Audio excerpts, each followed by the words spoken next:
Have you ever awakened to the realization that your life has turned into a role that doesn't even feel like you, but you always felt that you had to play this part, whether it was for survival or to meet other people's expectations?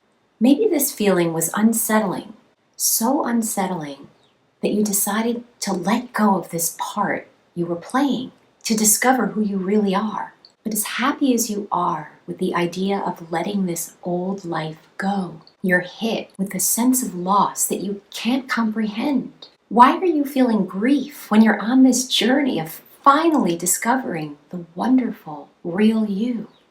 Stick around and find out.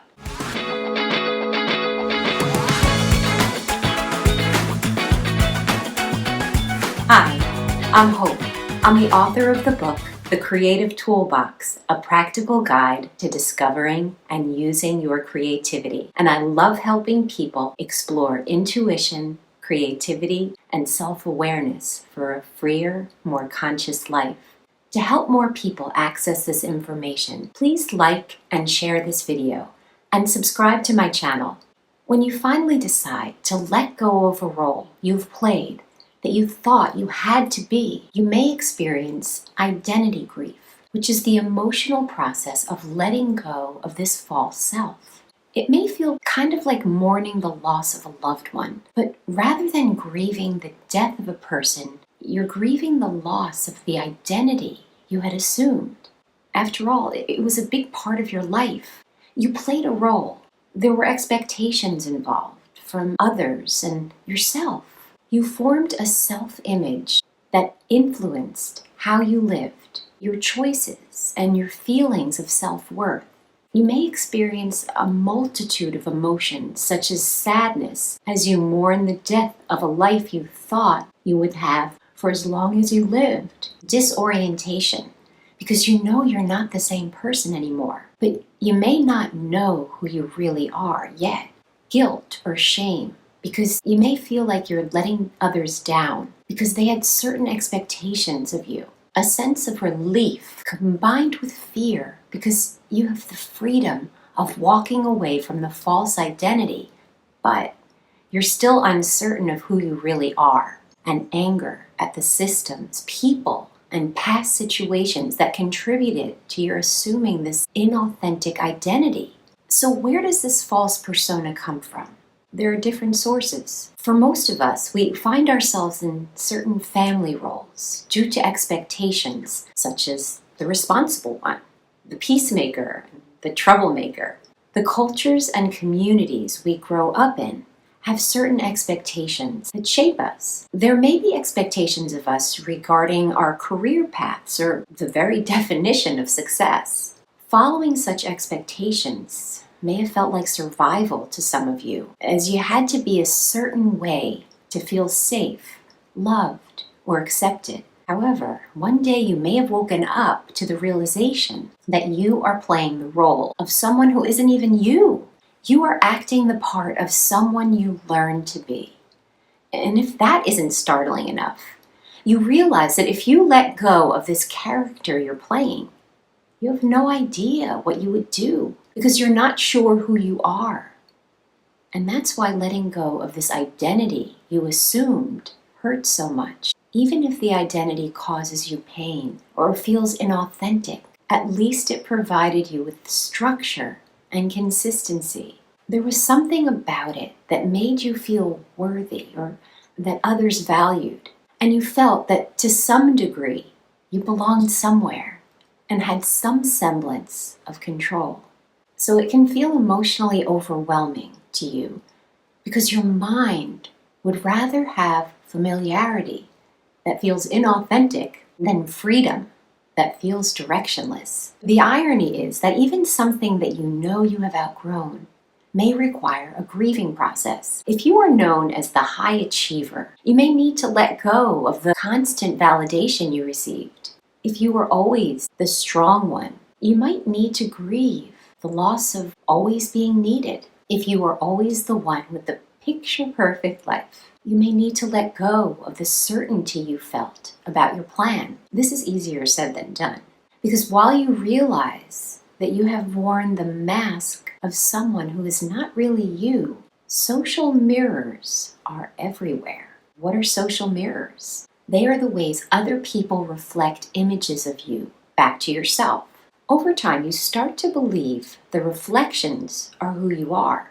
And while you are letting go of an identity that you thought you had to be, those social mirrors may still be reflecting that old identity back to you because there is a delay in what they reflect. What exactly do social mirrors reflect to you? They reflect how people describe you, such as the reliable one or the calm one. They reflect what people expect from you based on the identity you project. They reflect how people respond when you act differently. And they reflect the part people keep casting you in, whether it is done subtly or explicitly. The social mirrors, over time, begin to act like feedback loops. You begin to think, people see me this way, so I will act this way to give them what they want. I get reinforcement from them for this behavior, and I will identify this way of being with who I am. When you let go of this identity, you are shifting internally. But this occurs before your external world realizes that you are making this shift. So what do? And what is the reaction? You set a boundary with others, and they push back. They say, oh, you've changed. You speak up, and when you realize what you said, you are surprised with yourself or feel discomfort. You stop performing the role you always played, and you feel like you're disappointing people. Then you might start doubting yourself. You may think, maybe this isn't really who I am. Maybe I should go back. But it's likely that the doubt you're feeling isn't because you're wrong. It's because your social mirror hasn't caught up with your identity yet. So not only are you grieving the loss of an old identity you thought you had to be, but all that is reflected to you is this old you, because the new you isn't reflected yet. This can make you feel like no one recognizes who you really are. No one understands you, and even you may not yet recognize you. This transition period can feel lonely, but remember, it is a transition period. You will not feel this way forever. But while the transition is happening, here are 5 tips to get you through the identity grief and the adjustment of social mirrors. Number 1, keep your focus on what's true now.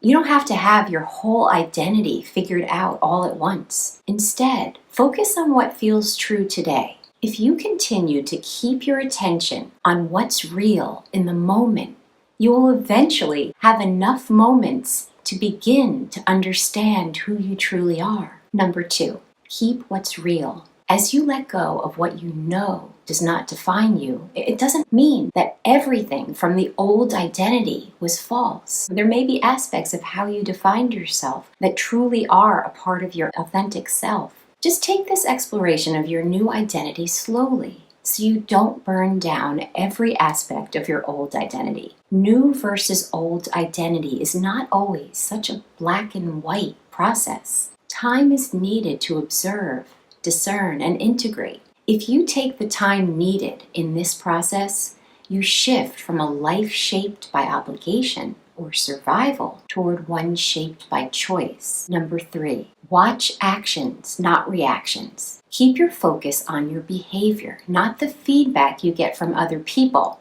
Remember, your new identity is for you, not for anyone else. And anyway, social mirrors reflect on a delay.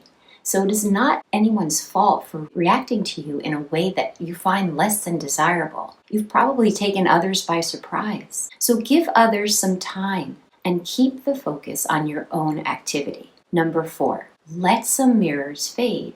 Not every relationship will evolve with you. That's okay. You are on your journey of authenticity. Let others be on their journeys too, whether they include you or not.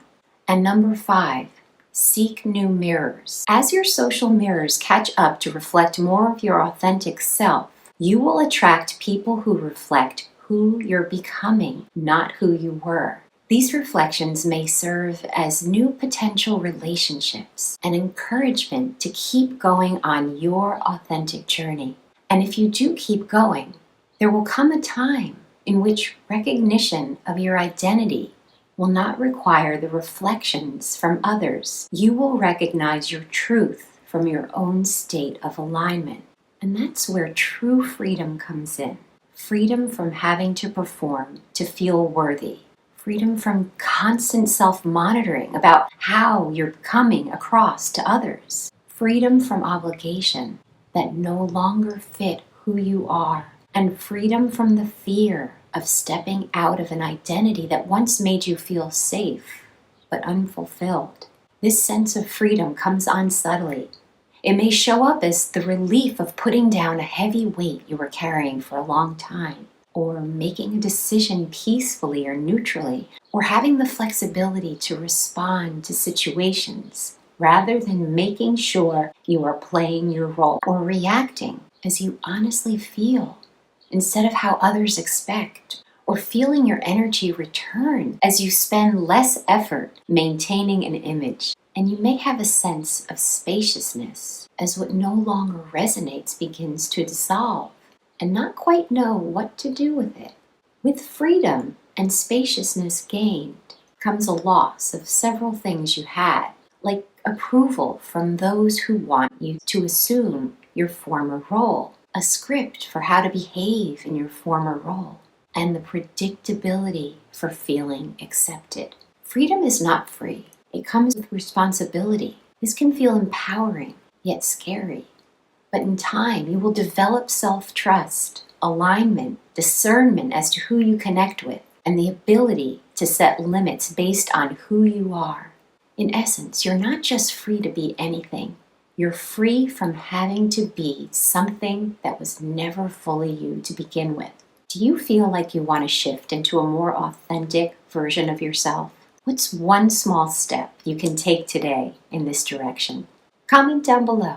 Well, that's it for now. Please like, comment, and share this video, and subscribe to my channel to know when the next video drops. Thanks for watching, and stay tuned for more tools for exploring your intuition, creativity, and self-awareness for a freer, more conscious life. See you soon.